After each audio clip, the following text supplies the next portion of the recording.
તો એ નીતિમત્તા પ્રામાણિકતા થી જ કામ કરવાનું. અને યાદ રાખજો, અત્યારે તો સોશિયલ મીડિયાનો જમાનો છે. The arms of the law are also long and strong.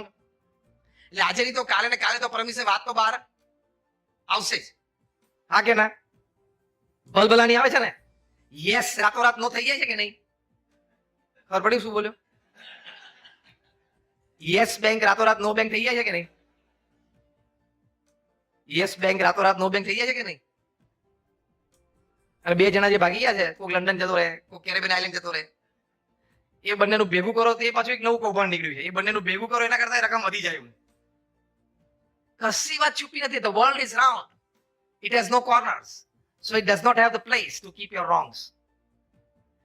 નીતિમત્તા અને પ્રામાણિકતામાં ચૂકીને કંઈક કર્યું હશે ને, એ આજે નહીં તો કાલે બહાર આવશે. પ્રમુખ સ્વામી મહારાજ આ વાત બહુ સરસ રીતે દેશી ભાષામાં સમજાવતા કે ગામડામાં પેલો કૂવો ભરેલો હોય એમાં કોઈ ડૂબકી મારે અને નીચે જઈને સંડાસ કરે તો એ બહાર આવે પહેલા એનું પોત ઉપર પ્રકાશી જાય. એમ તમે અંધારામાં કોઈ નહીં જોતું હોય ને પણ ખોટું કર્યું હશે ને બહાર આવશે. એ પ્રમુખ સ્વામી મહારાજ તો ગામથી ભાષા ત્યાં સમજાવતા, પણ it is a fact, it is a principle. અને આપણું કોન્શિયન્સ બાઇટ કરવું જોઈએ કે this money does not belong to me, this property does not belong to me, this authority does not belong to me, this right doesn't belong to me. હું થૂકું પણ નહીં એની સામે, મારું થૂક બગડે. એટલું ગૌરવપૂર્ણ તો જીવન હોવું જ જોઈએ.